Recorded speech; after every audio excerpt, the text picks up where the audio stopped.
Welcome to Snow Talk, the podcast series that brings you in-depth interviews for an insider's look at what makes our industry work. We will be speaking with snow industry professionals about life, about business and leadership in this often challenging and always satisfying industry. This episode of Snow Talk is brought to you by Fisher Engineering. And now, enjoy Snow Talk, sponsored by Fisher. Welcome to the latest episode of Snow Talk, the podcast of the Snow and Ice Management Association. I am Cheryl Higley, SIMA's Director of Education and Content, and I'm excited for today's conversation. Coming off another crazy winter, we're going to spend our time today taking the hype out of the weather with Frank Lombardo from WeatherWorks and Andy McArdle from Douglas Dynamics. Frank and Andy, welcome to Snow Talk. Good to be here. Yes, good to be here. Let's just give a quick hello to everybody. Give us a little bit of a background about your company, your role in it, and we'll go from there. My name is Andy McArdle. I'm the Vice President of Marketing for Douglas Dynamics Work Truck Attachments Division.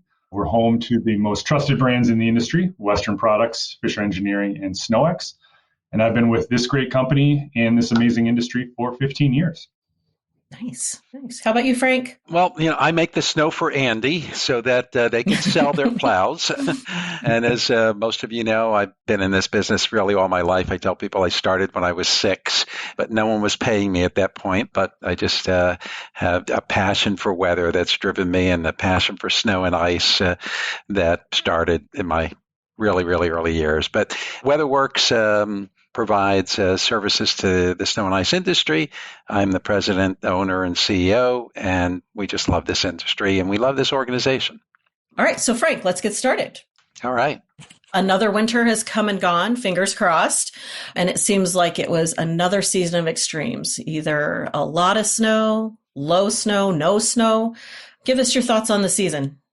Well, first of all, I don't want to take blame for the season, and there are clients of ours that, where's the snow, Frank? Where's the snow? And, another lean year for most of the East Coast, most of the lower Midwest, well, really most of the country saw less than normal snowfall this year.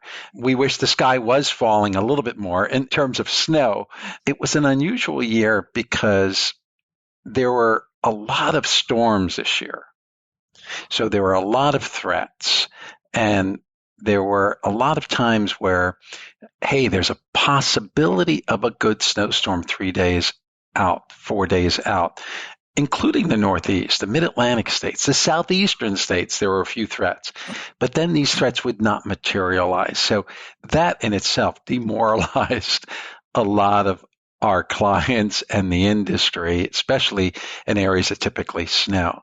But we also had a very lean year about 3-4 years ago. And typically you don't see that combination in such a short period of time, where you rarely see 2 consecutive lean years in a row. And I'm already promising people next year we will be close to normal, maybe above normal. It's so unlikely to have 2 years like this in a row, but it hurt. And I think the industry is beginning to adapt to the fact that there is a changing climate. Snow's not going away. It's going to snow. And I can show you some stats that where there are areas where it's actually snowing more than it was decades ago. But there is a change in averages. There is a change in snowfall. And I hate using the word new normal, but there are new normals. Okay. So yes, I think we are looking at new normals, and the industry has to align to that, basically. At SIMA, we obviously focus on snow. I'm curious, are there trends or changes you're seeing? We just talked about the snow side. Is that happening in other seasons as well? And is that going to impact, long-term, like snow management companies, whether it's the seasons are starting earlier, they're lasting longer, any of that? Well, I prepared a study for a group of snow and ice contractors in New York State a few years ago, 2 years ago. And the significance of this study was, is there an increase in ice and icy roads in the lakes area of Lake Placid, Lake George, Lake Champlain? And what I found is that these places are actually snowing more than they were. And this is one of those areas that I just talked to you about. So Albany, Burlington, interior New York State, 30-year snow averages have gone up, not down. Boston, Baltimore, New York, coastal areas, they've gone down. Not a ton. Boston is pretty much where they were, but Baltimore has gone down 20% of where they were. Nashville's gone down about 20%. So these normals have changed. What was most striking, and what I found by accident looking at this data, is that it's affecting the green season as well, because the average frost date in Albany has increased by 30 days, 15 days in the fall and 15 days in the spring, even though they're getting more snow. So the season is smaller. The snow season has shrunk a little, but there's still more snow occurring in these markets. So then why is that? My theory is it's because the air is a little bit warmer, and warmer air holds more snow, and they're cold enough to snow in these bigger storms, where other areas have mixed precipitation along the coast. And we've heard a lot of that from the industry. We're seeing more mixed events, and that's part of the education. That's part of what we need to know. But yeah, we have clients this year that have been spreading mulch all season, 12 months. The green season was 12 months long in Baltimore, basically. Again, I keep referring to Baltimore because the airport had 1/10 of an inch of snow this year. We're trying to figure out if it's 0.1 or 0.2, okay? Because there was one storm that was a dusting that they may add another 1/10 of an inch, but. Awesome. Andy, let's switch to you. So with these challenges with the weather that we're seeing, are you seeing changes in buying patterns from your customers, whether it's the type of equipment they're buying? Are they delaying purchasing? Anything on your side?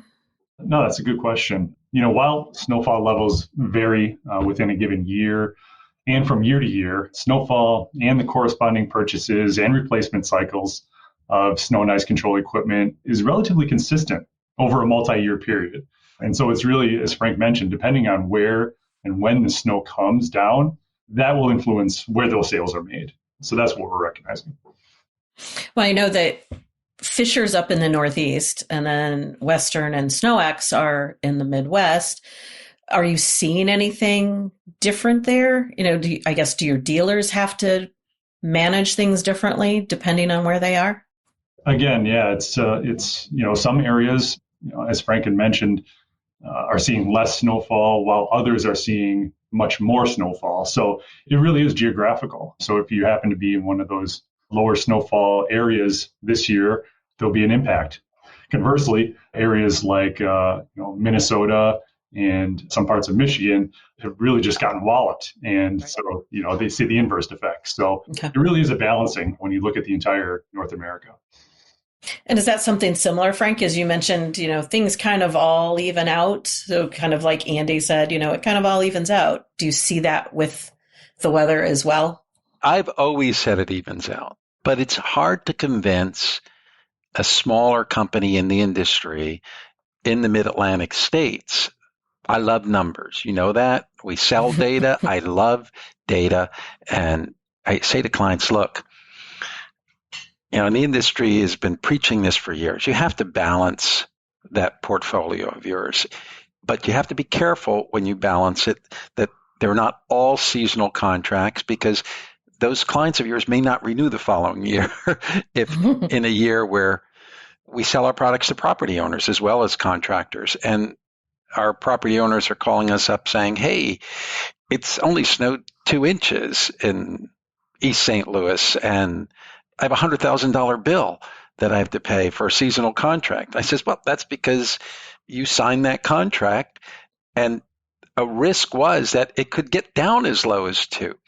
And we've talked about education a lot, Cheryl, and it's not only the contractor that has to be educated, but it's the property owner that has to be educated. And they have to agree before the season starts on what these numbers are. And in some cases, they don't.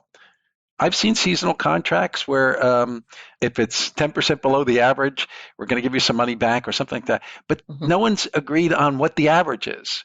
Okay. And so there's two sets of numbers then that come into play at the end of the season. So I think we're going to see a lot of that this year. My feeling is that the property owners are going to want to make sure that they're getting their money's worth. And we might see more floors in these contracts where if they go below a certain amount, the contractor owes some money back. But yeah, Minneapolis, third snowiest winter since, I forget, 1894, 1895. Don't quote me on that, but 1800. So third snowiest winter in 130 years, okay? And definitely the snowiest in the last 15.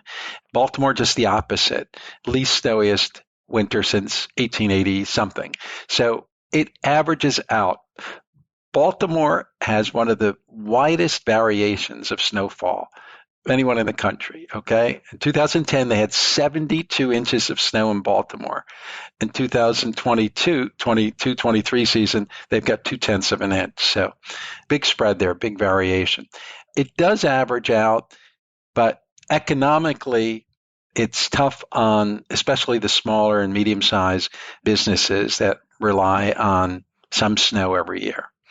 You mentioned mixed precipitation and the longer duration events that we've been seeing. Combine that with feast or famine snowfall. What else would you suggest that our listeners consider making changes to their business model or their contract types to help kind of offset some of those things? Anticipate that they're going to happen, first of all. Most contractors do not build that into their proposal.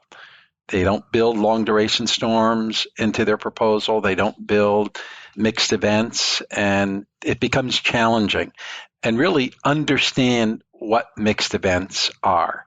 People typically know ice and they know freezing rain. I say typically because there are still some contractors that I have to explain the difference between sleet and freezing rain. And it's a little easier to define your labor cost for ice events than it is for a mixed event. But they just have to determine how to qualify as a mixed event. The biggest issue we see, Cheryl and Andy, is when we provide a snowfall total to someone in a mixed event, it's almost immediately an argument because they work hard during a mixed event. A mixed event might be snow, rain, sleet. So think about this wet, snowy mixture that compacts and creates these big mounds because it's a very heavy solution. So you typically get a bigger berm when you have sleet mixed in than if it's this light, fluffy snow that just compacts into nothing. So they'll call me after a storm and say, there's no way there was 3 inches. It was 6. I know because of the size of the berm. Okay. I said, but did you stick a ruler in it? No, we didn't stick a ruler in it. So I'll get this argument and we go back and forth and I talk to them about the physical properties of snow and ice mixtures. And so that either needs to be adjusted and talked about in your contract, or you need to just realize that, getting back to Andy's, it all averages out. You are plowing that 3 inches of fluff that took you 20 minutes instead of 3 hours and getting paid the same amount that you got paid during the 3 inches of slush.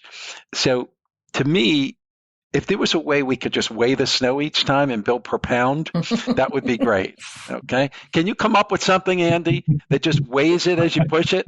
Okay. We'll work on that. All right. Well, we're going to take a quick break to recognize Fisher Engineering, who is sponsoring today's podcast. We'll be back in just a minute to talk about weather metrics and data tracking.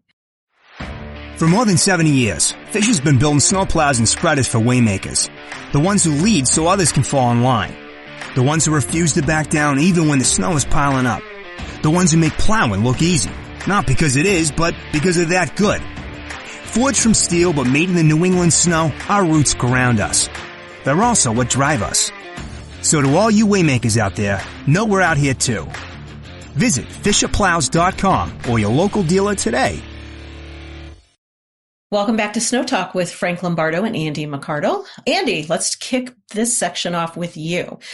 Frank has said, his team They live and breathe weather metrics. He loves numbers. Do weather metrics influence decision-making for your brands with respect to whether it's design, production, sales? That's a good question. No, obviously, weather is a very big part of our business. Between October and March, we look at all the same information our contractors do. Snow totals, ice totals, number of events, the timing of snowfall, and where it lands. It's the timing and location of snowfall and not just the amount or the number of events that really impact our business. From a manufacturing perspective, over the decades, we've constantly improved our manufacturing capabilities using our own continuous improvement system called the Douglas Dynamics Management System, or DDMS. We focused our engineering expertise, we focus on manufacturing flexibility, and our ability to produce any product on any given day during the in-season. And it's our flexibility and our dedication that allow us to deliver the industry's best products in the shortest lead time so that contractors have the products when they need it and the products they need. Are you seeing different products being purchased? I know we talked a little bit about the sales cycle is it averages out. Are you seeing more products for like ice events, or are you seeing more plows? Is there anything to that you're seeing more of? Absolutely. I mean, from a product perspective, the industry is truly evolving. Contractors are looking to get better every day and become more efficient. We've gone from an industry that not long ago was almost exclusively pickup trucks that were used to clear snow and ice. Today contractors are using a diverse lineup of vehicles, sidewalk machines, UTVs, ATVs, heavy equipment like skid steers, tractors, wheel loaders are all very common vehicles used today. That's what drives some of the new product launches that Douglas Dynamics has had over the years. Most recently, we came out with an entire new line of pusher plows with Trace Edge technology. We continue to invest heavily in our new product development and continue to expand our product offerings. Technology, that's also driving a lot of the change and a lot of the product innovation that's going on today. Contractors want to have control and they want to know what work is being done and where it's being done. It's really the contractor and the customer that is driving the products that we come out with year over year. Our job is truly to ensure that our customers, the contractor, have the most reliable, most productive, most efficient equipment possible so that they can provide the best service to their customers. Frank, in our industry, we preach you have to know your numbers. The same has to apply to the weather. What type of data or numbers, whatever that is, should our members, our snow professionals be tracking and taking into account when they're budgeting, things like that? Again, it depends on your billing model. The nice thing about data is some people, they create a billing model and then they look for data to fit that billing model. And I say, well, get the data first and then work on your billing model. Okay. Oh, no, this is what I want to do because this is what the prior owner did. This is how we build these clients. But I says, but if you have a better set of data, then you can do the analytics and determine, as an example, we had a client that had this most unusual billing model that was working down in the Wilmington, Delaware area. And he would bill the same exact amount for 1 to 8 inches. Okay? Big range. He figured he'd have to drop a plow at about 1.5 inches. And he convinced his clients for years that was a great model. And they bought it because he knew that he was billing a 6-inch rate in a market that typically only gets 1 6-inch storm a year.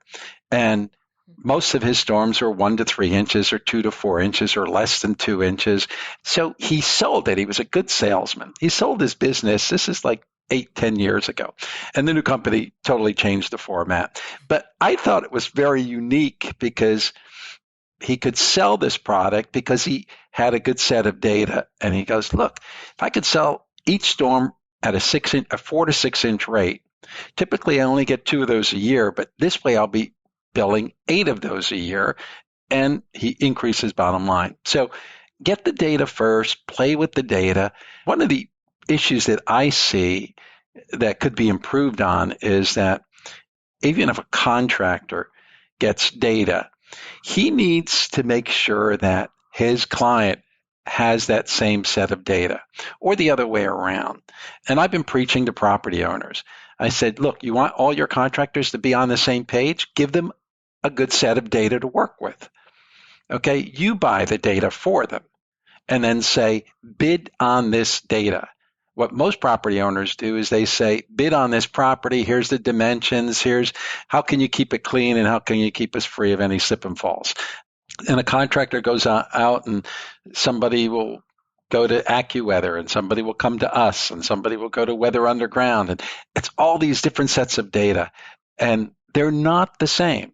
They are not the same. I can say I know which one's best, but I won't say that. But they're not the same. They're different.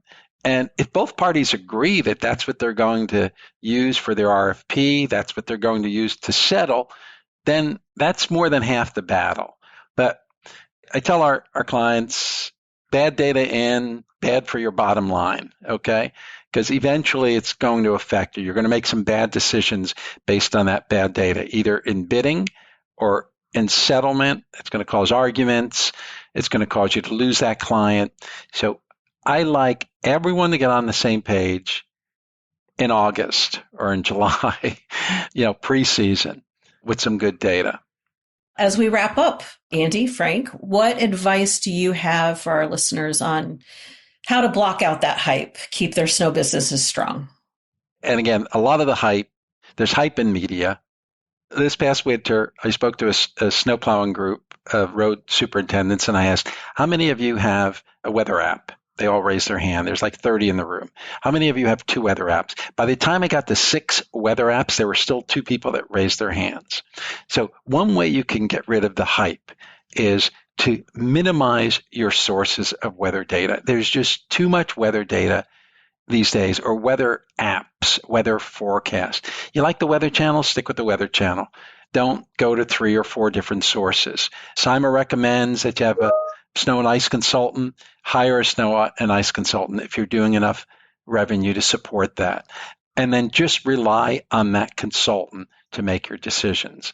I would stay away from any network TV. We have a salesperson who's a meteorologist that was an on-air meteorologist for a large network. She had to hype every single event. She has horror stories that she's told us. Andy, how about you? Last words? Yeah, to get through the hype, I would agree with Frank. It's find a reliable resource and manage your business to that resource. Weather is a fickle thing. It's going to be up, it's going to be down, but snow will always be there. So it's just ensuring that your crews are as educated as possible on your strategy, your game plan, having the right equipment for the job, and going out there and providing the best service possible. I mean, we have some of the hardest working, most dedicated people in the world working in the snow and ice industry, and they sacrifice a lot. They spend time, away from their family. They spend time with lack of sleep. Yep. They miss Super Bowl games. They miss Super Bowl games. Right. They miss family events and they sacrifice a lot. So it's really just ensuring that you're partnering with the right resources and ensuring that you're going out there and providing the best service possible, and you'll be successful. And the snow will come. The snow will come. Right, Frank? The snow will come. Next year will be better. All right. We're going to hold you to it. All right. Andy, Frank, thanks so much for spending time with me today. We at CIMA appreciate you both and the work you do for our members. Thanks again to Fisher Engineering for sponsoring today's podcast. Check out any episodes you might have missed at cima.org/podcast or wherever you stream your favorite podcasts. And we will talk to you soon on the next episode of Snow Talk. Thanks for joining us for Snow Talk, sponsored by Fisher Engineering. We hope you enjoyed it. Check out the latest episodes of Snow Talk, including any you may have missed, at www.cima.org/podcast.